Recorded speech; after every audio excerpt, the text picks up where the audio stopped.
Galates chapitre 6, verset 4. Galates chapitre 6, verset 4 à 6. Galates chapitre 4, verset 4 à 6. Que chacun examine ses propres œuvres.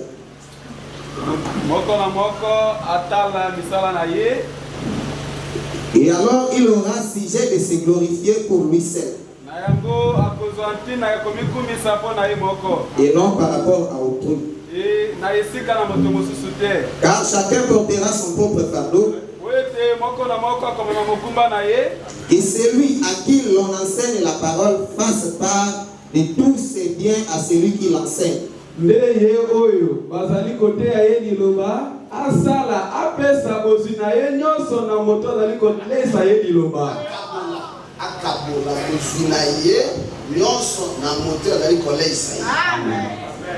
Est-ce qu'il est? Je l'ai vu sur Actes des Apôtres, chapitre 5, verset 1. Actes chapitre 5, verset 1. Mais un homme nommé Ananias, avec Saphira sa femme, vendit une propriété et retint une partie du prix. Sa femme le sachant, puis il apporta le reste. Et il le déposa au pied des apôtres. Pierre lui dit, Ananias, pourquoi Satan a-t-il rempli ton cœur Ananias mpona nini Satana tondisi motema na yo? Au point que tu manques au Saint-Esprit. Nantina ete ozaki kotosa Molimo Mosantu, okosi Molimo Mosantu. Et que tu aies retenu une partie du prix du champ. Mpete olongoli eteni na misolo na oyo tekaki elanga na yo. S'il n'eût pas été vendu, Allez-y. s'il n'est pas été vendu, ne te resterait-il pas? Soki oteka soki etekamaki te yango engaki ezala mpo na yo te. Et après qu'il a été vendu, Nde na nsima otekaki yango. le prix n'était-il pas à ta disposition? Mbongo nyonso ezalaki na maboko na yo te. Comment as-tu pu mettre en ton cœur un pareil dessein? Ndenge nini okoki kosala motindo na likambo oyo? Ce n'est pas à des hommes que tu as menti, mais à Dieu. Yo okosaki bato te kasi okosi te Nzambe. Tobondela. Nzambe tata na biso oyo azali na likolo. Lokumo matondi masanzoli ezonga epai na yo. Kwete liloba oyo uta mokili ezali sambi ezali samaki abe na yango. Kino lelo liloba ezali na mosala mpona kobongisekela momoto. Zwa lokumo mpona tina kosensibilize biso na ntongo na lelo to ya koyoka liloba. Pambola liloba etangemi longola motani na nzela mpe longola motei Molimo Mosantu ya kozwa esika ya kosala mosala mpona kobikisa milimo abongisaki obikisa lelo. Bademo nyonso ya ekeke oyo oyo etelemelaka liloba na yo oyo ekoti na nzela na mwana mwasi soko mwana ya mobali na kombo na Yesu Kristo malibanda. Molimo Mosantu opambola auditoire mokonzi opambola mobate na etonga mpe bana na ya basi ya mibali oyo nyonso ekokita lelo ezala volonté parfaite na yo na kombo na Yesu Kristo. Amen. Voilà, Nzambe apambola biso mingi. Et avant to koma na eteni ya lelo tozalaki na mwa paragraphe mibale tobombaki bato bayaki te comme ça to ko répéter yango muke. Tobombaki paragraphe ya liboso tobombaki na la voie à laquelle Dieu a pourvu pour la guérison, paragraphe 50.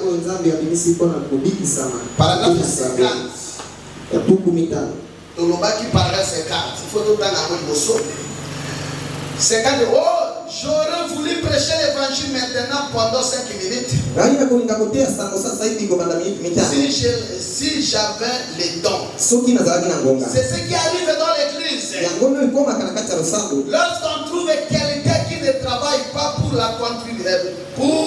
contribuer à la bonne marche de l'église,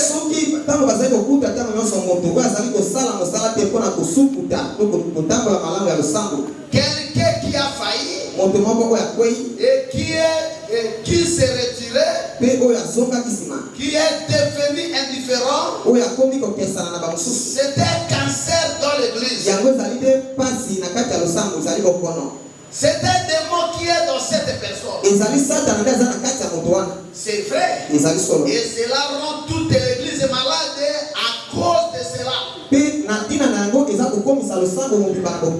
Lobiko ya moto moko mabe ezokomisa losambo mobimba salite. Eza bana mutu alobia. La meilleure chose à faire, c'est de pratiquer une opération spirituelle.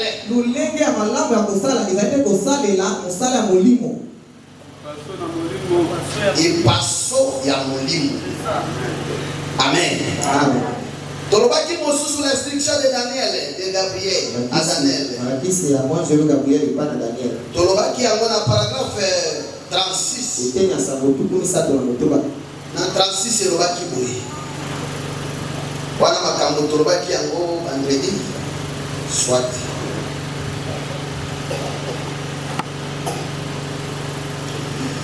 Dieu ne vous bénira jamais comme un méthodiste. Baptiste, presbytérien, catholique ou comme un pèlerin de la sainteté. Nazareth de l'église de Christ ou d'une organisation pentecôtiste. S'il se voilà, il ne vous bénira jamais. Revenez à la parole. patrie. zonga na ekolo Au commencement, na ebandeli revenez à l'expérience de la Pentecôte zonga na mbikela ya kitela telle qu'elle se produite lokola ndenge les botala jours de la Pentecôte. lokola ekitaki na mokolo Quand la ya puissance kitela du Dieu vivant a transformé ces milliers de gens ntango kitela to nguya moyo mosante ebongolaki bato wana et enflammé leur cœur du feu de Dieu epelisaki mitema na bango na moto ya nzambe qui montrait des signes authentiques, pas d'imitation, oyo ebandaki kolakisa bilembo ya solo kasi ya komekola pas te des genres de télépathie arrangés, pas un semblant de quelque chose. ezalaki mpe eloko moko lolenge wana te oyo babongisi yango te Cela devient une vraie froid des poignets comme ce qu'on a en Amérique. yango ezekeli ekoma eloko ya solo lokola oyo tozali nango na mboka amerika À qui la plus grande tente, à qui la foule la plus nombreuse. oyo oyo mobimba bato to ema mobimba ya bato Tozali na ndako na biso ya bien tosalelaka Nzambe, tozali na bato ebele na losambo na biso owana nano te. Il faut moto nyonso azonga na makolo ya liloba na Nzambe motindo elobi.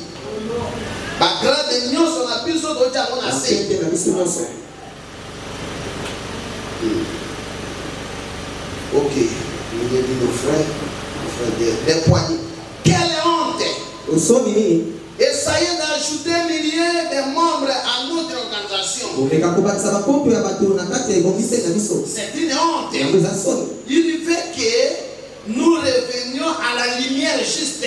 nzambe alingi ete biso tozonga na polele ya solo Que nous revenions au chemin en Christ. ete biso tozonga na nzela kati na kristo Que nous revenions à la vérité. ete biso tozonga na solo Comment pourra-t-il jamais nous bénir sur la voie que nous suivons? lolenge nini ya kokopambola biso na nzela oyo biso tozali kolanda Il ne le fera pas. akosala yango te Amen. amen Wana iza bapato tosolaki yango na monoko ke tanga na paragraphe tel c'est que tanga ngo libela. Alors tokomaki lelo na une brebis doit soutenir son pasteur à 100%. bate asengeli kosukuta mokengeli na ye À mokama 100%. Wana nde place tokomaki lelo. Na mokanda ya Galate Paul alobaki boye tangela biso to bana libela. Paul alobi moto na moto apima mosala na ye oyo azosala. Opima mosala na yo otala mosala na yo ezali na niveau nini pe modele nini oza kosalela Nzambe na mosala oza bapesaki yo. Puisque okopambolama likolo ya mosala na yo soit okoki kolakela mabe kaka likolo ya mosala na yo moko. Amen. Soki ozosala kaka mosala na yo moko mpe ozomema aventure na mokambo na Nzambe mosala na yo wana ekozwa bilakeli mabe ndenge baninga bazwaki bilakeli mabe liboso tanga tokende noki Galate chapitre 6 verset 4 papa. Galate mokapa motoba eteni ya minei chacun examine ses propres moto na moto apima mosala na ye oyo atekaka kwanga oyo atekaka nguba oyo asalaka na magasin oyo asalaka na biro moto na moto amekala kopima mosala na ye moto na kwanga asala kokana na kwanga na ye moto na nguba asala kokana na nguba moto na biro asala kokana na biro soki bongo te okoza kosala pamba na message tanga tokende papa. Et alors il aura sujet de se glorifier pour lui seul. Yo komi kumisane na oya yo. Amen. Oza na droit te ya komi kumisana pale ya mosala ya moto mosusu. Yo ni kumisaka kana oya yo. O frère te la sala bwana mosamba biso asali yo te. Asali wana ya ye na libota na ye entera na mesa ya ye. Yo peso ko linosala na oya yo te yo komi kumisana nguba na yo kaka. Sabo sakana ya yo nguba apa molino zwele kyoga na nzela wana etike yi gabo na mo. Est-ce que tu l'as dit bien hein? Yo ka toke Et non par rapport à autrui. ezate ko kende ko chanter na moto. Alors ça on a vu ça dans la tête pas bon bébé ba ko sala boye ba sala